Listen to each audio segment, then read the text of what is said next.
What is up, Philly? And welcome back to the Broad Street Benchwarmers podcast, presented to you by Hungry Dog Sports Blog, which is currently down right now. We're fixing that, so it'll be back up soon.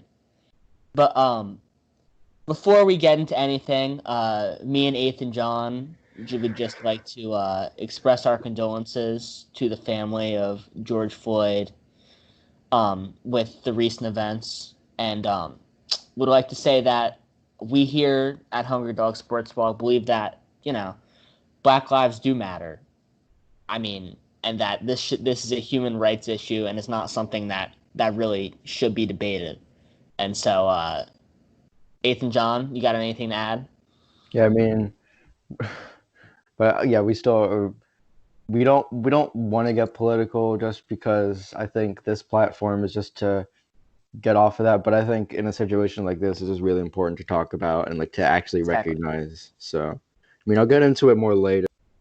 I think that in this time we have to come together and we shouldn't just politicize everything and just one side. It's just not a us versus them mentality. It's just be a humanity versus racism thing, and it's just if you don't believe in Black Lives Matter, I'll say it's ridiculous. You can say all lives matter, but it is ridiculous. It is ridiculous because not all lives are being oppressed right now. Yeah, of course. And so for you to say that is denouncing the movement in its own way. And so I think we agree that, I think these are not great times, but we all need to come together and work together to make America a better place. And I think that's the message. That's the message of all of this. Yep. And so, headline for today. Basketball is back. Believe it or not. We've been waiting for this day for months. The NBA has put together a 22-team playoff format, including what could be a play-in tournament for the Portland Trailblazers, New Orleans Pelicans, Sacramento Kings, San Antonio Spurs, Phoenix Suns, and Washington Wizards. And will include, obviously, all the playoff teams. And so, what do we think of this, Ethan John? Just to have basketball back. It's definitely relieving, but I don't know. Just as a Sixers fan, it's just very... I'm very pessimistic just seeing... honestly, on paper, I'm very scared about Boston if we keep our seeding. I mean, we get 8 games. We get 8 games to make it up. And you look at our schedule, it's easy. Yeah. It's really easy. I mean, what we got? We got Washington. I know they play Houston once. Yup. We play Memphis, New Orleans. It's not that bad. It's the easiest schedule in basketball, according to Basketball Reference. And so, I mean, if they can win 6 of those games, I think they can hop Indiana, honestly. And maybe they don't have to play Boston in that situation, which I think would be fantastic. Yeah. I mean, I think Miami also would scare me a lot, but I'm not sure. Really? I feel like Jimmy's just going to go off, and it's going to be so terrifying. I don't know. I legitimately liked what I saw when we played Miami during the season. Mm-hmm. I think that first game obviously was a blowout, but even, the last 2 games, I think Ben was able to really dominate on a guy like Kendrick Nunn, who's smaller. I think Joe played great against Bam, who's an all-star center, but I don't know, maybe he just had a couple bad nights, but for the most part, he dominated. And I think something that really matters is that Joel's health, because because if he's sluggish against one of the better centers in the league, then it's not going to look good. And Tobias Harris has to step up. Ben has to it's on everybody. So and we'll talk about it later. I mean, Yeah. Joel's health is definitely going to be a question going into this. Yeah. But if he is healthy and not, Toronto last year form, then I think definitely that is a team to be reckoned with. Mm-hmm. But my next question to you would be, of those 6 teams that will now be, quote unquote, playoff teams or have a chance to compete for a playoff game, is there anybody you really think, has a shot? Zion, Dame, I mean, for the 8 seed, it's kind of tough because Portland has had a lot of injuries. They lost Rodney Hood, they lost Definitely. Nurkic, and yeah, I think that's it. But like, I don't know. I think Dame would have to put this team on his back for those 8 games if they even want to be close. I mean, I think they're only a few games out, but I think New Orleans is a better shot. Yeah, I think so. Definitely. And I also think Memphis is better, but I don't know. not I sure. think, the lack of a big for Portland has definitely hurt them a ton. Mm-hmm. They haven't been able to get into the paint at all. That lineup is tiny aside from Hassan Whiteside. And so I think if Nurkic can come back, there's a chance he comes back. And if he comes back in, 80% of what he was, I think that definitely is a team to be reckoned with in a play-in tournament because, it's Damian Lillard. Do you really want to go against that after what he did to OKC? And even Denver wasn't a bad series. And so, I think that I would be scared of that team if I was the Memphis Grizzlies. Yeah. And then as far as New Orleans, you look at a team that has a +10 plus minus when Zion Williamson is on the floor. Mm-hmm. And so to have him, I don't know what his condition was. When the NBA, quote unquote, finished up last, but I doubt he was 100% healthy. And so for him to come back fully rested, ready to go, I think, that's definitely a dangerous team. And Brandon Ingram is a great It's great. piece. He's a great shooter. He can get down the lane. He's a little bit of a liability on the wing defensively, but, that's something you got to deal with. Lonzo Ball is very Lonzo Ball, He's still a pretty good defender, so I'll agree with Yeah, that. he's a solid. He's a great passer. Mm-hmm. He's a better shooter. I think. A lot of jokes are made about it, but he's shooting better from 3 than CJ McCollum right now. If you look at the stats, and so I think that together could make for a solid run in the play-in tournament. And I still love Memphis, like you said. Ja Morant is, he's taken the league by storm, and Brandon Clark's a solid piece. Yeah, Valanciunas is good in the paint. Jaren Jackson, yup. I forgot about Dylan Brooks. Yeah, that's a good team. Dylan Brooks. Yeah, it's a solid young team, and that's a team that I think is, even if they don't make that 8 seed this year, that's definitely a team that's going to compete every year in the future, just with the talent they have and the potential. And out East, there's only on one other team, and Washington is just not good. Yeah. If John Wall comes back, there's a little more. I doubt it, but yeah, sure. It's hard with that torn ACL. That's a rough injury.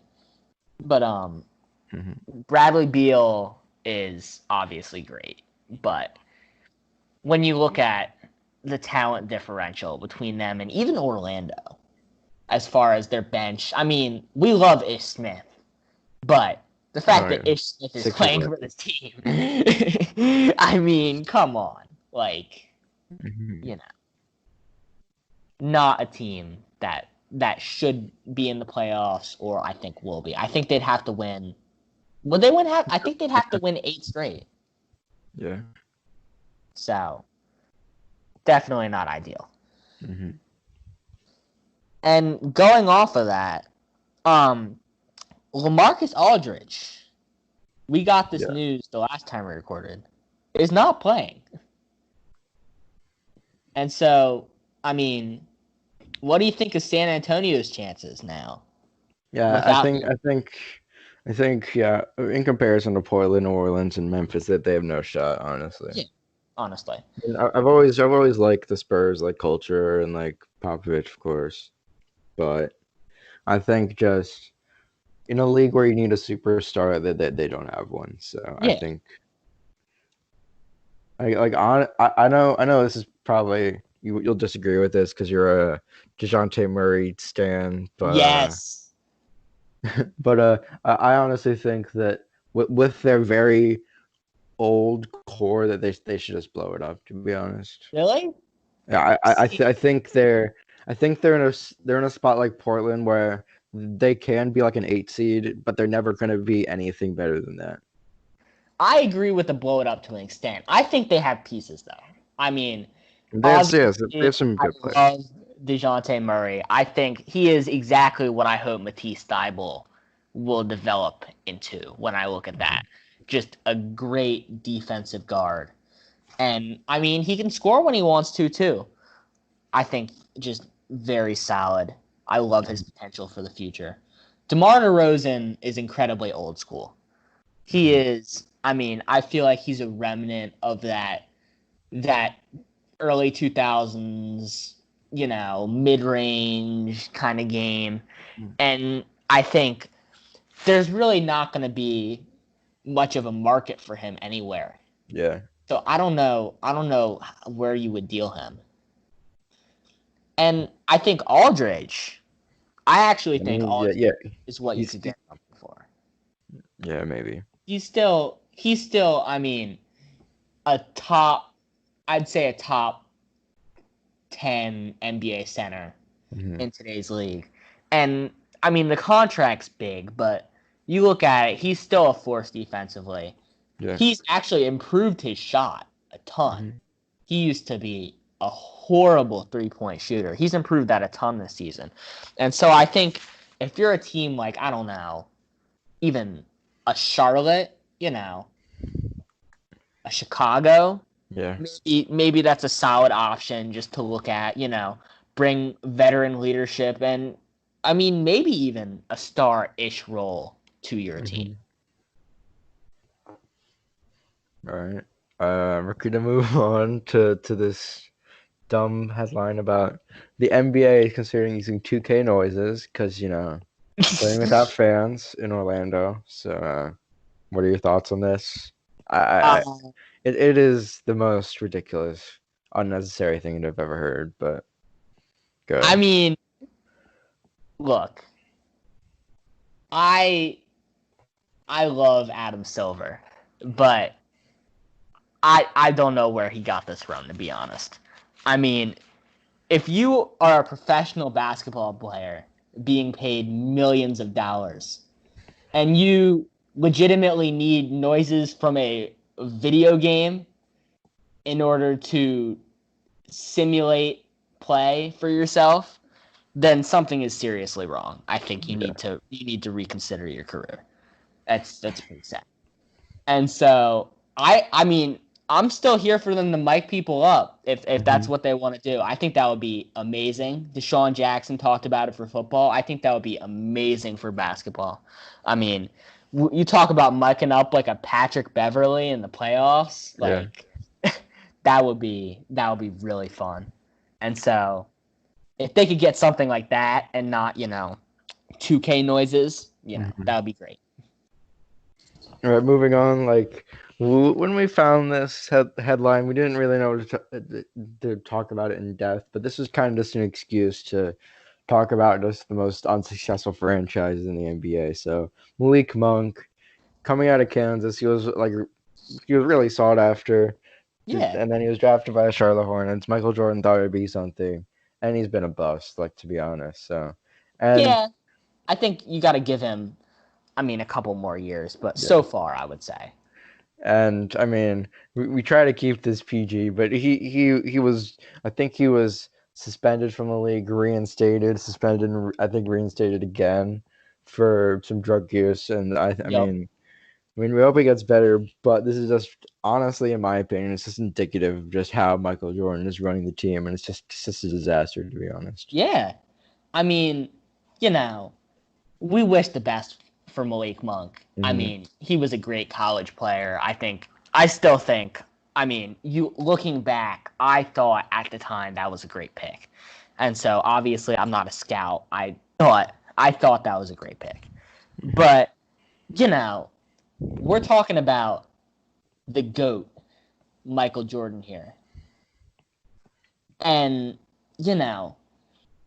for a guy who's, you would think the best basketball player of all time would be able to understand the inside workings of a front office Yeah. and how to run, how to run a team, especially with what he dealt with Jerry Krause. Mhm. And, to be able to motivate the players and, be almost like a mentor to them. And so, what he's done in Charlotte over the past couple of years has been a travesty outside of Kemba Walker, honestly. Yeah, his draft history has been terrible, like MKG, Frank Kaminsky. MKG! Yeah, like Frank Kaminsky. We just talked about Malik Monk. Let's see who else. Adam Morrison.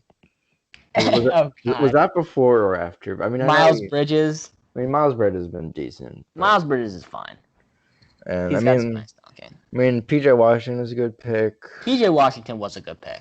I I mean, liked him out of college. and obviously Kemba, but I just think both a combination of his draft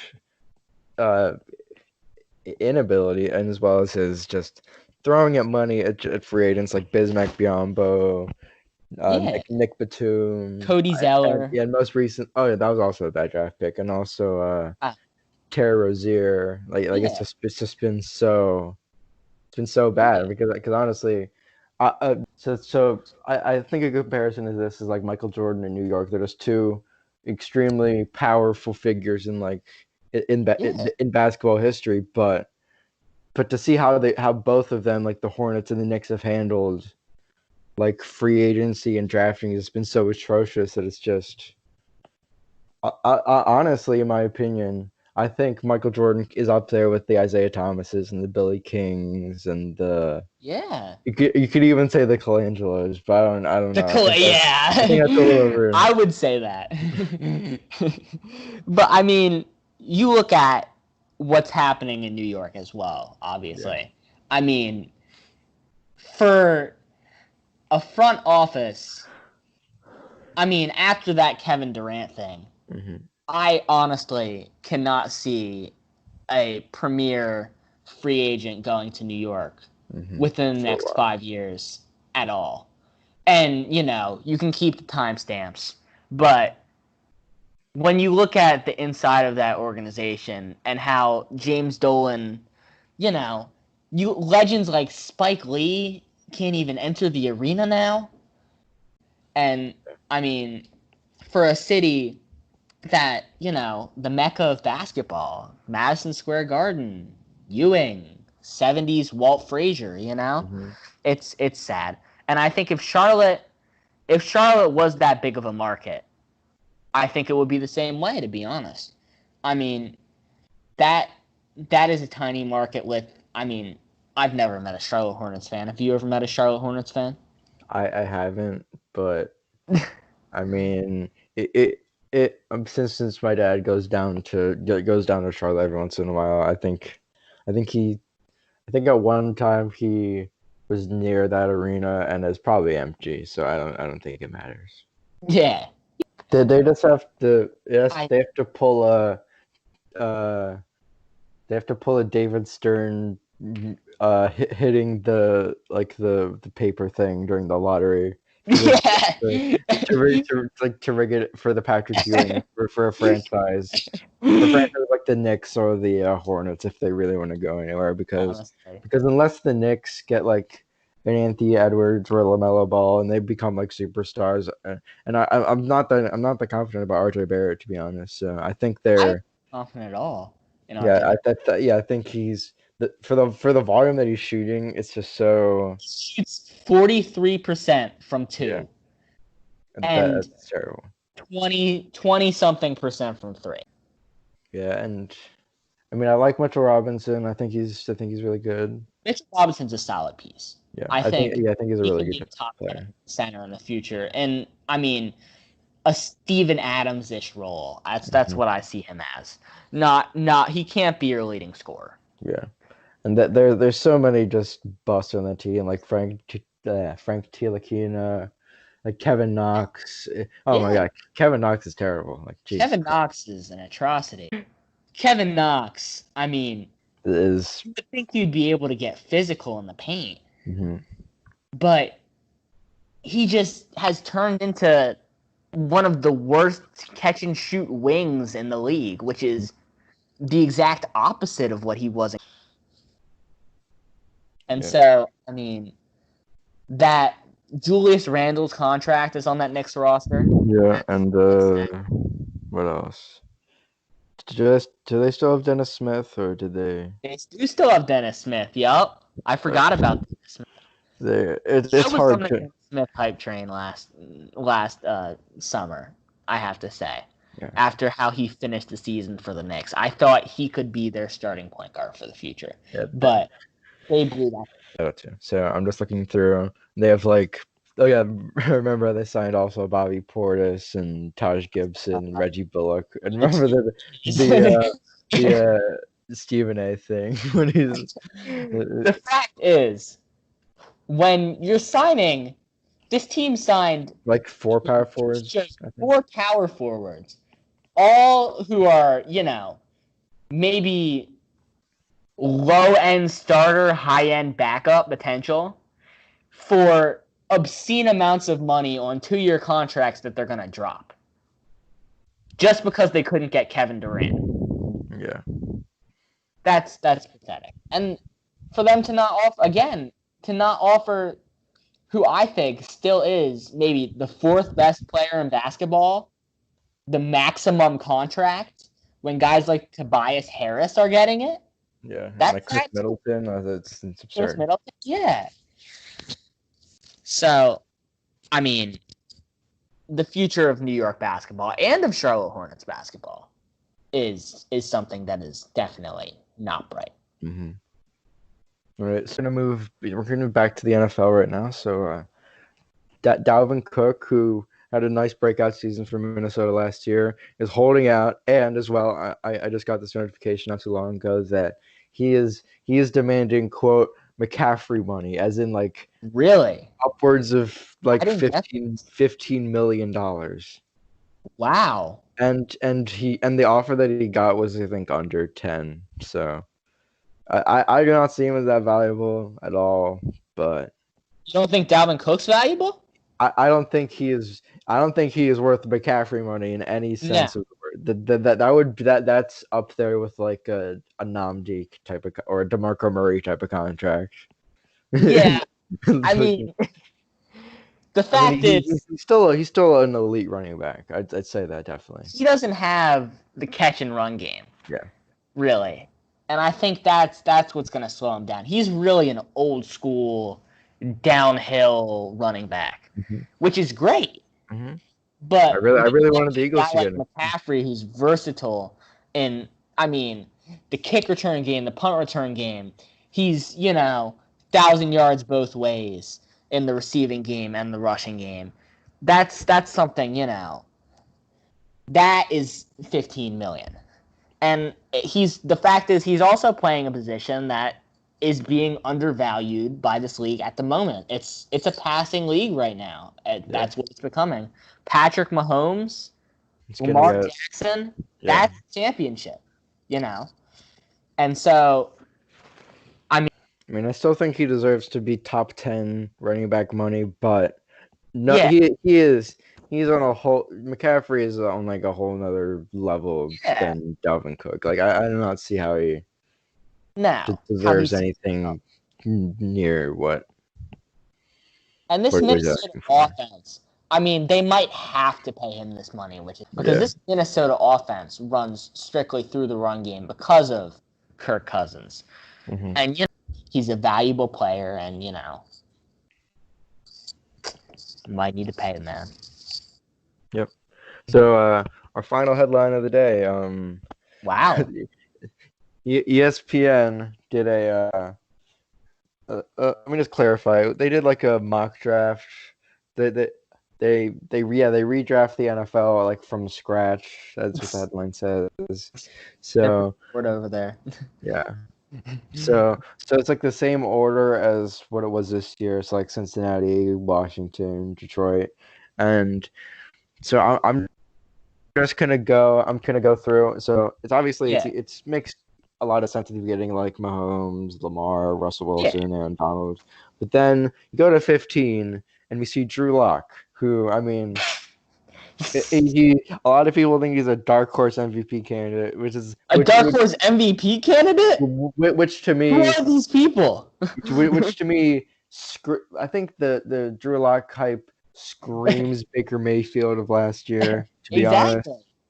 I mean, I like the I pieces like Denver, around him. but I like Judy. I like Sutton, and I like the two-headed running game of Gordon, Lindsey.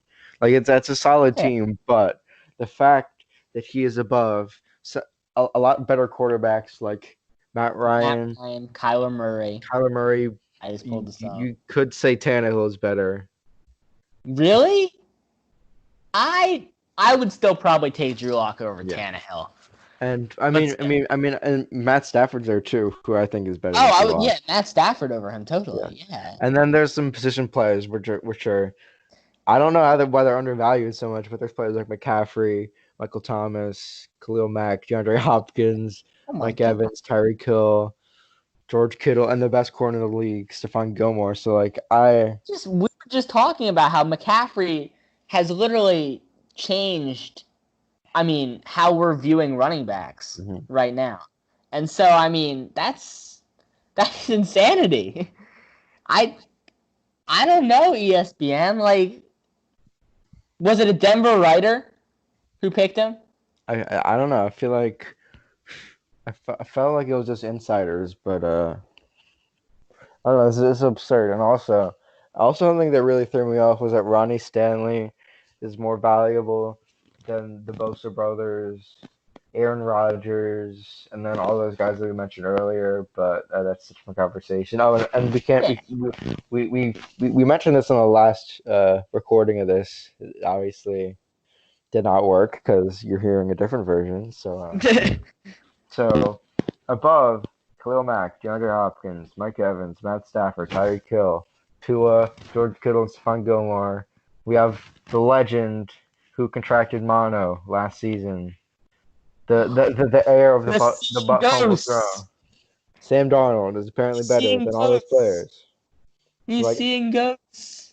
I know you might disagree, but I mean obviously because you know what he did during the Rose Bowl, but out of USC, I thought Sam Darnold would be solid. I thought he was bust.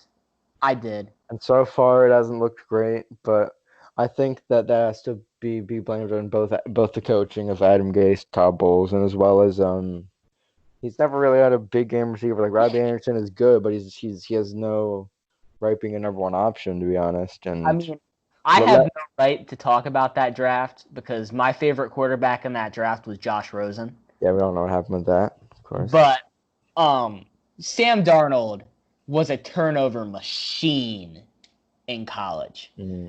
And so I just didn't see what a lot of these NFL teams saw. I think the Becton pick was good because their offensive line had been a disaster, but if they did get like a Judy or a Lamb, that would have been so much better, to be honest. Definitely. Because they lost Robbie Anderson too. Like he went to Carolina. Yes. So. Who's their number one receiver? The number one receiver is like, isn't it like? It's that Redskins guy, the guy who used to be on the Redskins. Jamison Crowder. Jamison Crowder, yes, Jamison Crowder. The fact that I hesitated of saying his name is indicative of how good he is. And I mean, it's a solid 600 yards per year receiver. Yeah. And I mean, I know it's the holdout thing, but I think Le'Veon Bell also sort of disappointed me last year, to be honest. Yeah, I agree. I mean, that was a bad offensive line. That was a really bad offensive line. Yeah, it definitely makes a difference because I mean, in Pittsburgh, he did have one of the better lines in football, but I don't know. New York is just a It's disaster right not the now same, because but he was solid enough that if you Mhm. put the right pieces around him Mhm. and around Sam Darnold, and that team could be fine. And I liked what Joe Douglas did in Mhm. that draft. I talked about it. I mean, Yeah, it Denzel, was one of my favorites. he's a solid receiver, and so I think there's potential for the future in New York for that team, Yeah. unlike the Knicks. I like their defense. Just the big problem for me is just Adam Gase. He's just so incompetent in what he does, and the fact that there have been rumors here and there that Jamal Adams and Le'Veon Bell are on the hot seat is and instead of Adam Gase is just yeah. Exactly. They And probably won out, and I don't yeah, blame them, to be honest. yeah, because if you're the best safety in the league on one of the worst teams in football, I would definitely Yeah, I would have to say get me out of here, get me in a playoff team, but he's the because anchor of that defense. Because unless Denzel Mims turns into something incredible, then I think the Jets' offense is just in a really bad spot, to be honest. So Yeah, I think unless they tank this year and get like a Jamar Chase or something, then they're going nowhere. yeah, exactly. All right, so we're at the end of this episode. So sorry that it took a little while, but I think Yep.